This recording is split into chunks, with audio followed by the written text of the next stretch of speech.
பலத்த ஜாதிகளுக்கு நீ அநேக போதகங்களை பண்ணும்படி உன் வீட்டார்கள் நீயோ ஆசீர்வதிக்கப்பட்டவள். இதுவரை ஒருவேளை இல்லாம இருக்கலாம் நானா என்று கூட நீ நினைக்கலாம். கர்த்தர் முகத்தை பார்க்கிற தேவன் அல்ல, அவர் இருதயத்தை பார்க்கிற தேவன்.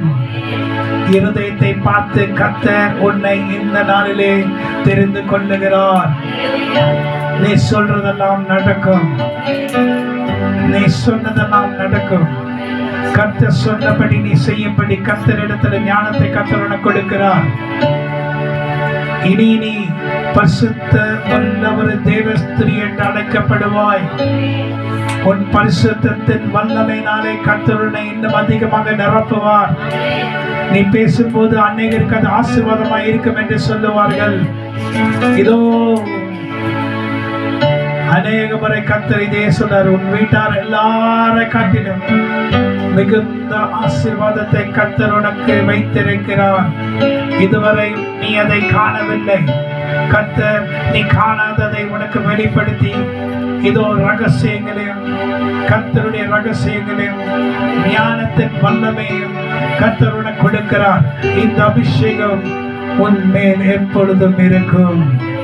உன் பிள்ளைகளின் மேலும் அது நிரம்பி வரும்படி கர்த்தராகிய தேவனுடைய ஆவியை கொண்டு சொல்லுகிறேன். கர்த்தர் இனி நீ கைவிடப்பட்டவன் அல்ல.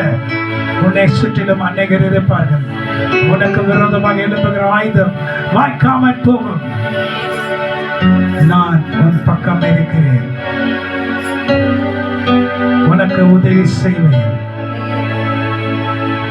நீ அறியாததும் உனக்கு எட்டாததுமான பெரிய காரியங்களை இனி உனக்கு நான் செய்ய போகிறேன். இதுவரை நீ நினைச்சு பார்க்க முடியாத காரியங்களை உன் வாழ்க்கையில நான் செய்ய போகிறேன். நீ அறியாததும் உனக்கு எட்டாததுமான பெரிய காரியங்களை கர்த்தர் செய்து முடிப்பார். நீ கர்த்தருடைய ஜனங்களுக்கு செபி, கர்த்தருடைய பிள்ளைகளுக்கு செபி, கர்த்தருடைய பிள்ளைகளுடைய குறைகளுக்காக செபி. கர்த்தர் அவர்களை நிறைவாக மாற்றுவார். ஆமென். ஹல்லேலூயா. So I will